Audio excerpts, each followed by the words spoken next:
Hello everyone, my name is Ali Turabi. I'm the founder of Parametric Zoo. If you happen to follow me on LinkedIn or my YouTube channel, you probably know that I used to publish some plugins for Revit and 3D Max. And recently my focus has changed. I'm writing some plugins for Grasshopper. A couple of them are already published. You can check on Food for Rhino. But this time I want to take some time and explain a little bit more about what I have been done in the last 2 years, um, which is a new plugin for Grasshopper. It's called BIber. Well, the BIber is a German name for beaver, which is this lovely creature that does amazing things with wood. It builds these beautiful structures from wood, and as the name suggests, my plugin also does things with wood. So the idea of BIber is to provide joinery people a complete tool set that they can do things in um, Grasshopper, taking advantage of Parametric workflow, make their life much easier in order to produce different variation of a design, but also um, let them think out of the box and create things that are um, that may not be so easy doing it in a non-parametric way. We have tested BIber and we have done a couple of examples. This plugin was developed in collaboration with the University of Applied Science in Mainz, Germany. And for example, this was one of the very first example which came out from BIber. But it doesn't end with the furniture design. You can use it obviously for a bigger installation or even an architectural piece. This example was done also in um, University of Applied Science Mainz, and the one on the right was done by a Bishop Bergman firm, digital production in Cologne, um, that he used to collaborate with this research project. For this video, which is just the introduction to BIber, I would um, give you a very short tour of the plugin, doing a very simple example, which is just a small box. So we can see the main components of the plugin and how it works in principle. In every BIber project, you're going to start with a sketch, you build an assembly, and then you take out the production pieces by unfolding and nesting it. And then the, the result is something that you can feed into the digital production workflow, which then extract. And we have also other tools that extract the tool pad for CNC or robots to mill them out of the wood material. So without further ado, let's jump in Rhino, Grasshopper, and open BIber and build our first example. Okay, so after a successful installation of BIber plugin, you should see in Grasshopper this tab with all the tools that belongs to BIber. So as I mentioned, um, we're going to start with a sketch, um, which is basically a dematerialized version of your assembly. An assembly in BIber is called just a set of parts that are attached together, which builds the object that you essentially want to build. So for my box, which I showed you in the previous slide, well, let's see if I have it here. Yeah. So in this box example, um, this is the assembly that I want to build. So it is composed of um, 5 parts, which they are joined, um, in this case with a dovetail join, so called. And this came out actually um, from this sketch. So if you basically dematerialize it, if you take out the thickness from the parts and the treatment which has gone through the joints, eventually you get this simple box, which is the basic underlying geometry beneath this assembly. Currently, I build this with a poly surface, so it's an open poly surface in Rhino. It can be also a mesh, so BIber can take into its pipeline both type of geometry representation in Rhino, BREP, and as well as mesh. So it doesn't matter what kind of geometry type you have, but it has to be composed of planar faces. That's essential. It only works with planar faces as of now in this version. So the first thing we want to do to create the assembly is to put on a component called assemble in our Grasshopper. And that's essentially put everything together to build an assembly and need some input, or which is the your geometry. This geometry has to be given in a certain format. It's called planar polysurface. This is our own or BIber specific geometry type. Um, it's a mesh in a way that has got additional topological information, and you have to build it out of your sketch. So in order to build a planar polysurface, we're going to have two options.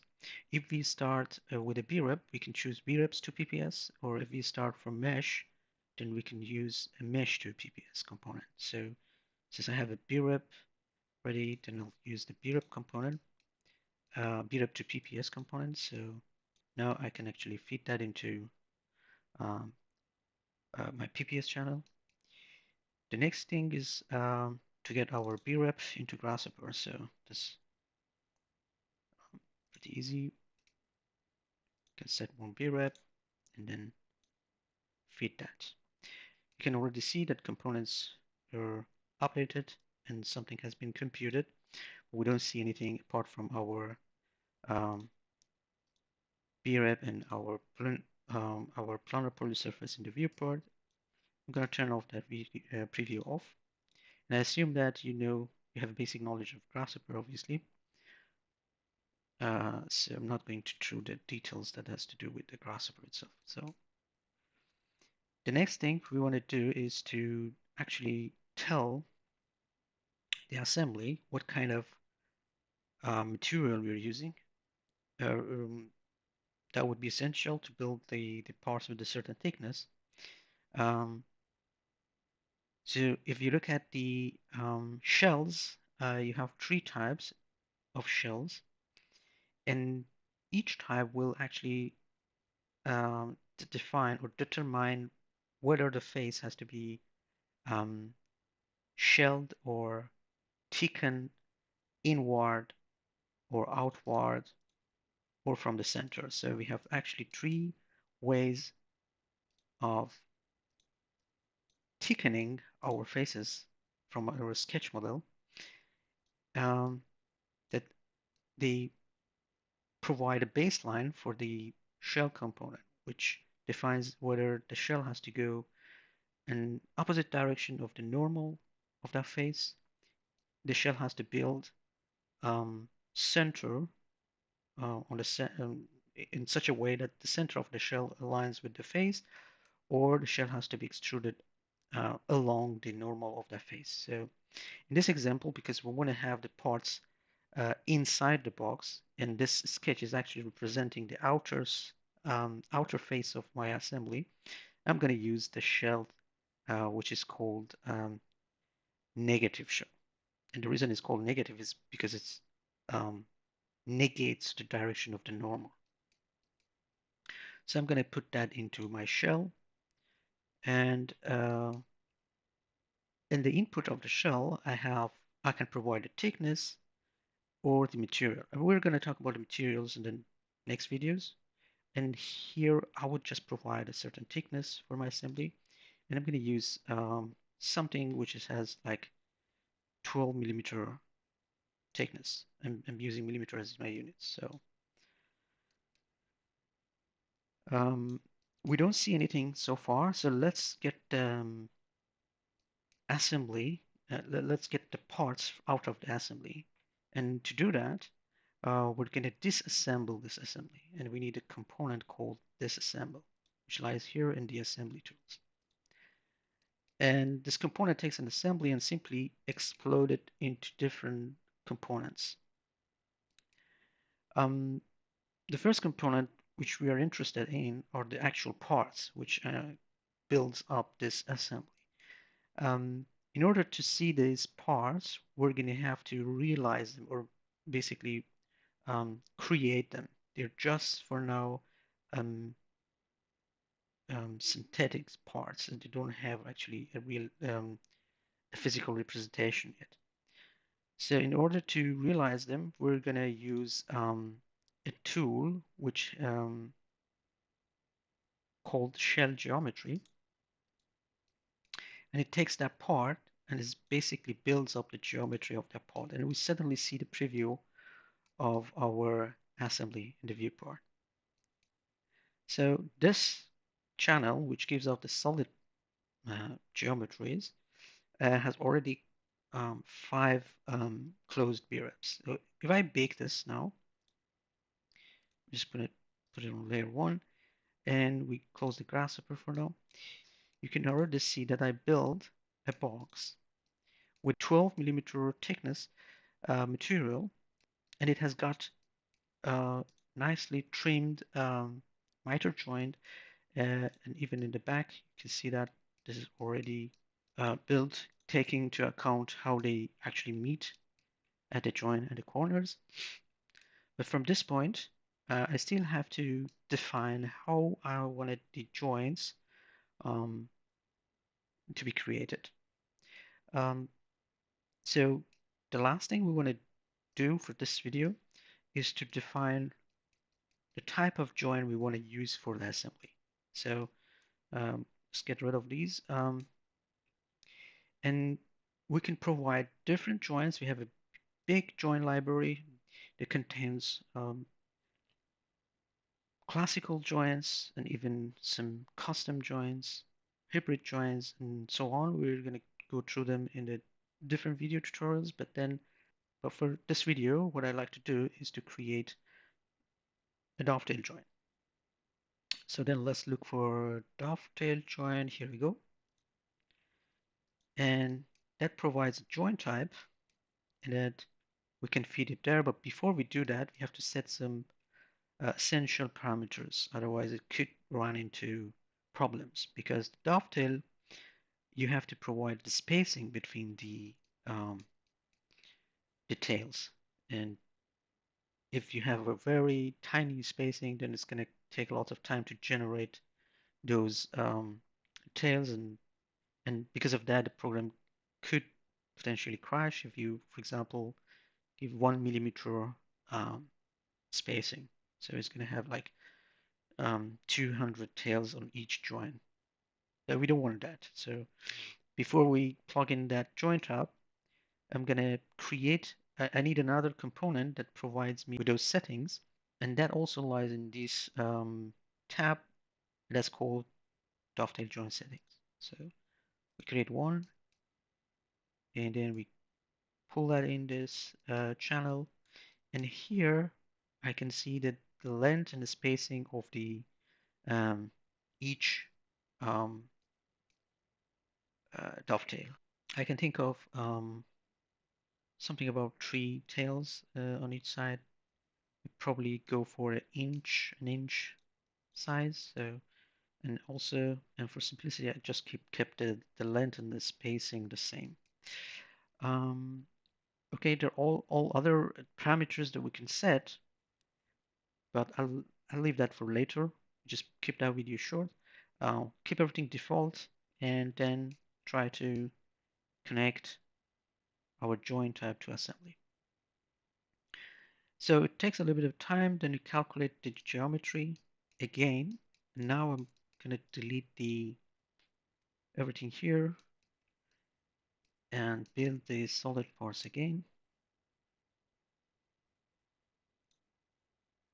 So once we bake it, we can see now that we got nicely dovetail joints all around. And the last thing we want to do now is to lay them on the XY plane and make them ready for fabrication. And it could be eventually a CNC machining process or anything else they can think of. To do that, this shell geometry also provides a plane on the top of each part. And using the top plane, you can basically orient each part on XY plane. And all you need is a little bit of grasshopper skill, and then you have everything laid down and ready to go. But we don't want to do that. We have an easier way to unfold the geometries, and that is in this unfold component, which you get it if you have a complete installation of BIber, because this requires another plugin to be installed on your Rhino. It basically uses openness plugin um, in background, and then nest and unfolds and everything for you. Um, so if you don't have an openness, you can just go to Food for Rhino, download it, install it in your machine, and then you can take advantage of unfold, which is an optional component in BIber. So all you need to do, now we don't really need this component because that's, I can simply delete this, and we can feed the part here into our unfold component. And what it does is basically it also creates geometry for each part, but it also enables you to sort of nest them. So under the nesting, you can activate the nesting, and it basically nests everything for you. Let me hide all the other things. So it has a default value for each sheet, which is 100 by, no, sorry, that's the spacing. So let me see. Yeah. That's a sheet size that it uses for nesting. So you can actually control this sheet size. You can make it smaller or bigger. And also you can label each part. You can also have a sort of mapping from your nesting to your assembly, so you can find the parts. So you turn on the labeling, and then you can see the labels. They're a little bit tiny, so I'm just going to create them a little bigger. So these labels will be both on the assembly as well as on nested part. And basically, then you can just bake everything in a different layer if you wish. So you can have your parts nested. These are the actually parts in the assembly. So if I bake them, I get these. And then you have the nested parts, which are the one on the XY plane. So you can bake them on a different layer if you wish. And then you can have the part labels. These are the labels on the assembly. You can see them here. And then you have nested part labels, which is the one on the XY plane. So as you can see, this is a very simple workflow. It doesn't have many components, um, and it takes only uh, 3 or 4 steps. So first step is to convert the geometry into the format that BIber takes, give the thickness or the materiality of your assembly, provide assembly with the joint types that you basically want to use to join the parts together along the edges. We have another input here. We're going to talk about it in the next video. And then all of this create an assembly, and then assembly has to be disassembled. And then from there, you can take out your geometry for fabrication. The reason that we have this output not here is that we are providing for advanced user different way of dealing with an assembly, like creating a substructure for assembly or simulating an assembly process, how the part has to put together in order to build that assembly. and other things that requires an assembly as a whole to be an input for that component. So if it just happen that you think of why there is nothing here, why these outputs are not here, and that's the reason. Okay, so this is a very basic overview of BIber, and I hope you enjoyed this video. And if you have any question, please feel free to um, drop a comment or get in touch with me on parametriczoo.com. Thanks for watching and see you next time.